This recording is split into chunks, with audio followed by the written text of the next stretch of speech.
Ladies and gentlemen, honored and distinguished guests, welcome to Marine Corps Base Camp Pendleton's 75th anniversary celebration and evening color ceremony. Today's ceremony music is provided by the 1st Marine Division Band, led by Staff Sergeant Ray Garcia.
Good evening, ladies and gentlemen. and thank you for attending tonight's event. Since 1942, San Diego County has been home to Marine Corps Base Camp Pendleton. This evening's ceremony marks the end of a year-long celebration, which we have been proud to share with our local communities, neighbors, and friends. With an approximate daily population of 80,000, Camp Pendleton is one of the Department of Defense's busiest installations. Ladies and gentlemen, the Commanding General of Marine Corps Installations West, Marine Corps Base Camp Pendleton, Brigadier General Kevin Clay.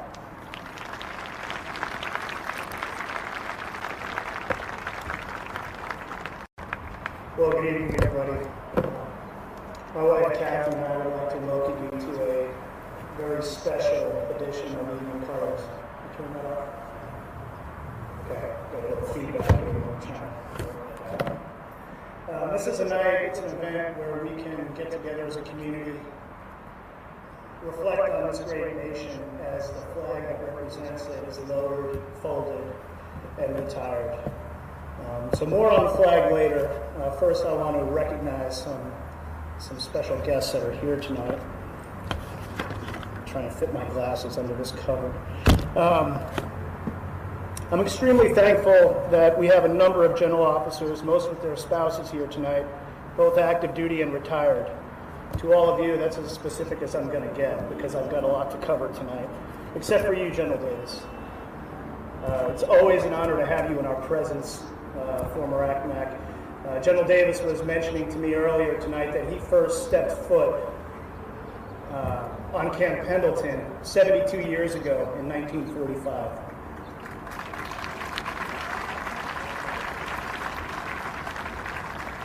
Three years earlier, we would let you come up and do the speaking, General Davis. I'd like to welcome the many state and local leaders, educators, businesses, military organizations, and veteran organizations from all over San Diego and Orange County. And because it's the 75th anniversary of the base, I want to specifically call out a couple of groups who are here tonight. First, former base commanding generals and commanding officers of the Marine Corps Base Camp Pendleton. Lieutenant General and Mrs. Johnston, Lieutenant General and Mrs. Hanlon, Major General and Mrs. Lynch, Brigadier General and Mrs. Neal, Brigadier General and Mrs. Bullard, Colonel and Mrs. Seaton, and Colonel and Mrs. Morano. Thank you for being here tonight. And Base Sergeants Major, Sergeant Major and Mrs. Celestine, Sergeant Major and Mrs. Bell, Sergeant Major and Mrs. Christopher, Sergeant Major Dixon, and our very own Sergeant Major D. Cook.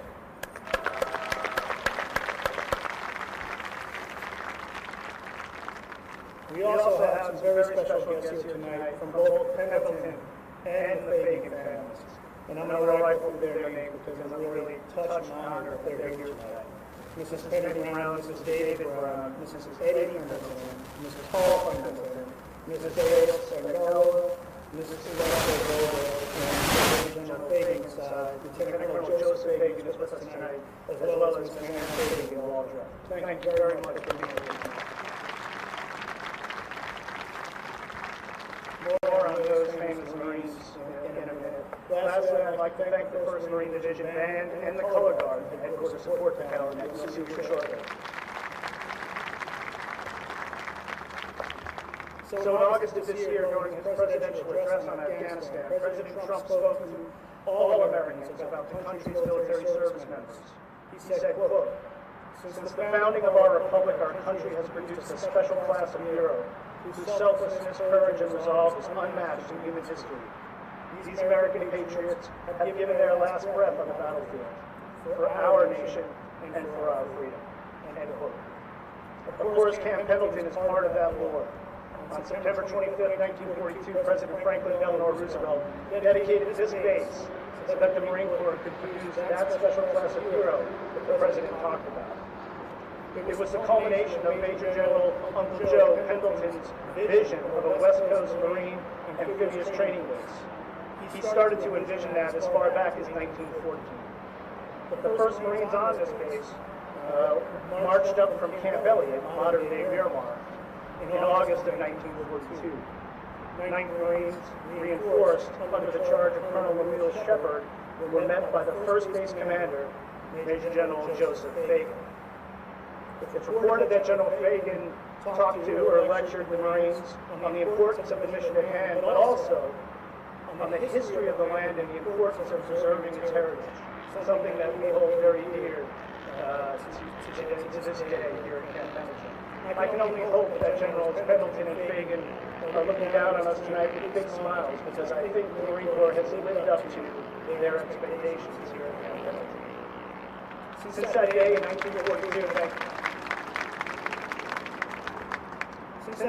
1942, hundreds of thousands of Marines have trained and deployed from Camp Pendleton in the defense of freedom and in the service of this great country. By the end of World War II, the entire 3rd, 4th, and 5th Divisions, or fully one-half of the Marines that served in the Pacific, passed through Camp Pendleton, known then as the Gateway to the Pacific. During the Korean War, 200,000 Marines trained here before going to the Far East.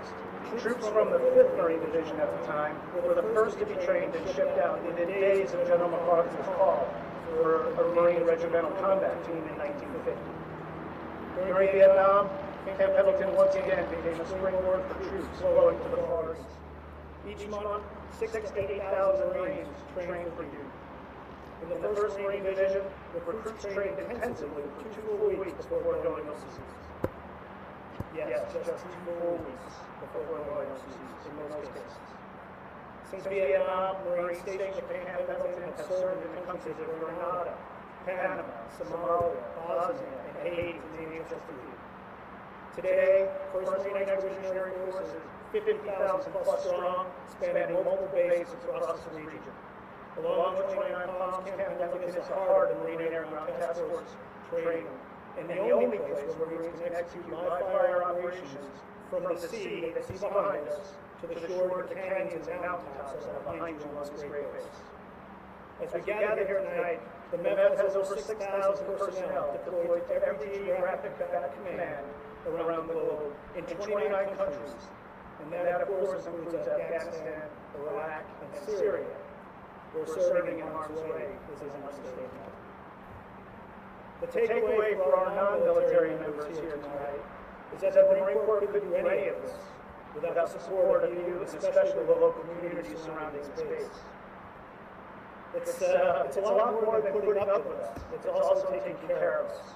Family readiness is a critical component of combat readiness. And with over 2/3 of our military families living off base, your support in everything they do is instrumental in our ability to complete our mission. For this, I sincerely thank you.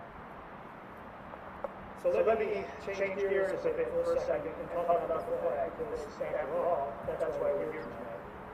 During last year's evening colors, I talked about the flag being used as a protest sign, and acknowledging the First Amendment, how misguided I thought that was. But the flag represents what's great about this nation, not what's wrong with it. For me, the flag transcends social strife. It has to. Because, well, it represents hope and the real opportunity to change, based on past sacrifices and based on the history of this nation. So give me a second and I'll explain that. In the same August speech, the President said, by following the heroic example of those who fought to preserve our republic, we can find the inspiration our country needs to unify, to heal, and to remain one nation under God. The good news, ladies and gentlemen, is that we've been doing this throughout our nation's history. From the Revolution to the reunion after the Civil War, to being united during and after World War I and World War II, to the healing after Korea, especially Vietnam, and finally to the solidarity we have shown during our current fight against global terrorism. Behind this flag, our nation has persevered through some trying days. Because of this, and despite the current divisive times, I am optimistic about our future. In short, I kind of like our odds based on our track record. As Cervantes said in Don Quixote, fortune always leaves one door open in disaster to admit the remedy. Well, ladies and gentlemen, here's the good fortune for our nation.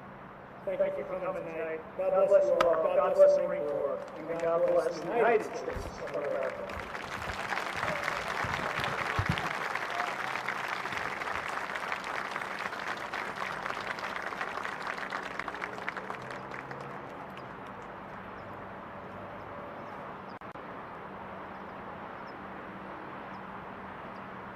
home to 1st Marine Expeditionary Force, Naval Hospital Camp Pendleton, the Navy Assault Craft Unit 5, in addition to other lieutenant commands and units. Camp Pendleton is the largest West Coast amphibious assault training facility, encompassing more than 125,000 acres of Southern California.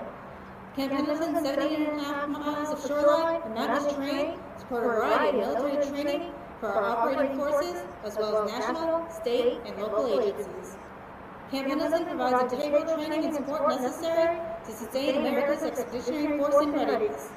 We believe in our responsibility to maintain professionalism, dedication, and operational excellence in all facets of our mission. We take pride in serving Marines, sailors, and their families. Thank you for your attendance this evening.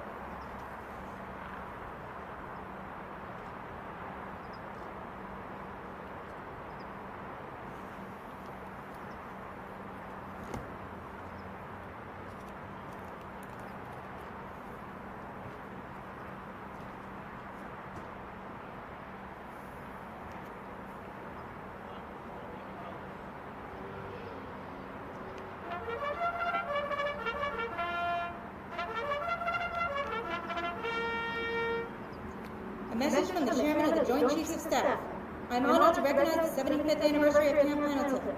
On this historic milestone, I congratulate all Pendleton-trained Marines and sailors, past and present, on 75 years of honorable and courageous service. To the families and supporters of Marine Corps Base Camp Pendleton, let me simply say thanks. In 1942, the flag was raised on Camp Pendleton to prepare for combat in the Pacific Theater in World War II. In the decades since, Pendleton-trained Marines and sailors have been called upon to test their training on the battlefields of Vietnam, Korea, Southwest Asia, Afghanistan, and Iraq.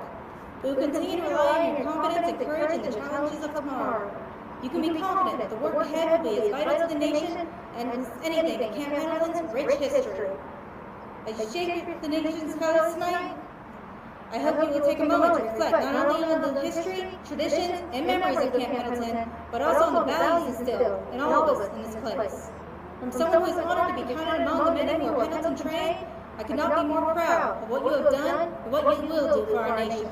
Semper Fidelis, signed, Joseph F. Dunford, General, United States Marine Corps. A message from the Commander, Marine Corps Installations Command. Greetings, Marines, sailors, civilians, families, and friends of Camp Pendleton. This evening's ceremony commemorates 75 years of Marine Corps Base Camp Pendleton. Through the years, her vast and varied landscape by the sea has provided unencumbered training opportunities for fighting battles and winning wars. Camp Pendleton has readied Marines and sailors for conflicts in the Pacific and World War II, Korea, Vietnam, Somalia, Iraq, and Afghanistan. Simultaneously, she has been called home by thousands of Marine Corps families. Long after leaving Camp Pendleton, these families carry both cherished memories of their time on the base and an enduring sense of belonging. As Marines, we are astutely aware of our history and traditions. Camp Pendleton is rich, not only with our Corps' history, but also that of the state of California and our nation. This installation will remain integral to the United States Marine Corps and its mission, due to the hard work, incredible courage, sacrifice, and selfless dedication of thousands of individuals, past and present. She is blessed to have supportive communities surrounding and growing old with her, opening their arms and hearts to our warriors and families, and forging lasting friendships. Please know that Mary and I are with you in spirit as you celebrate this anniversary. Many thanks to the Camp Pendleton Historical Society for keeping her legacy alive now and into the future. Semper Fidelis, signed, Vincent A. Colonese, Major General, United States Marine Corps. The flag of the United States of America saw a variety of versions in the days after the American Revolution. On January 1st, 1776, General George Washington requested that the Continental colors be hoisted on its towering 76-foot Liberty Pole at Prospect Hill in Charleston. On June 14, 1777, in order to establish an official flag for the new nation, the Continental Congress passed the first Flag Act, resolving that the United States of the Marine Corps flag shall have 13 stripes, alternate red and white, that the Union shall be 13 stars, white and a blue field, representing a new constellation. Today that pattern is popularly known as the Betsy Ross flag. The stars and stripes have changed. On May 1st, 1795, when Congress enacted the second flag resolution, which mandated that new stars and stripes be added to the flag when new states were admitted to the Union. This new version, flown at Fort McHenry in September 1814, was the inspiration for the patriotic poem that later supplied the lyrics for the national anthem. In 1818, after 5 more states had been admitted, Congress enacted the third and last flag resolution, requiring that henceforth the number of stripes should remain 13, the number of stars should always match the number of states, and then any new star should be added on the 4th of July following the state's admission. There is no official assignment of meaning or symbolism to the colors of the flag.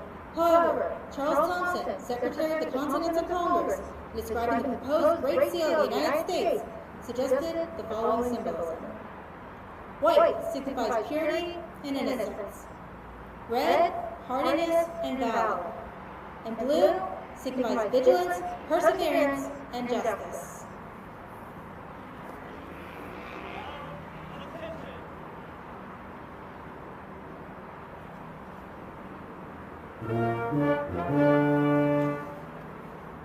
Ladies and gentlemen, please rise for the retiring of the colors and remain standing for the folding of the flag, the playing of Angels Away, and the Brains Away.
On behalf of the Commanding General, Marine Corps Installations West, Marine Corps Base Camp Pendleton, thank you for attending today's ceremony.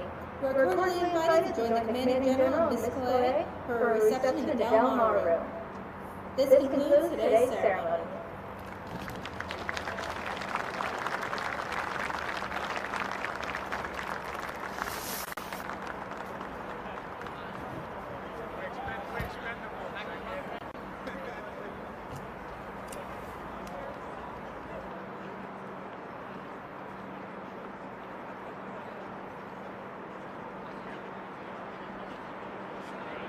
Ladies and gentlemen, if I could the former base commanders, sergeants major, including the current base commander and sergeant major, please come forward.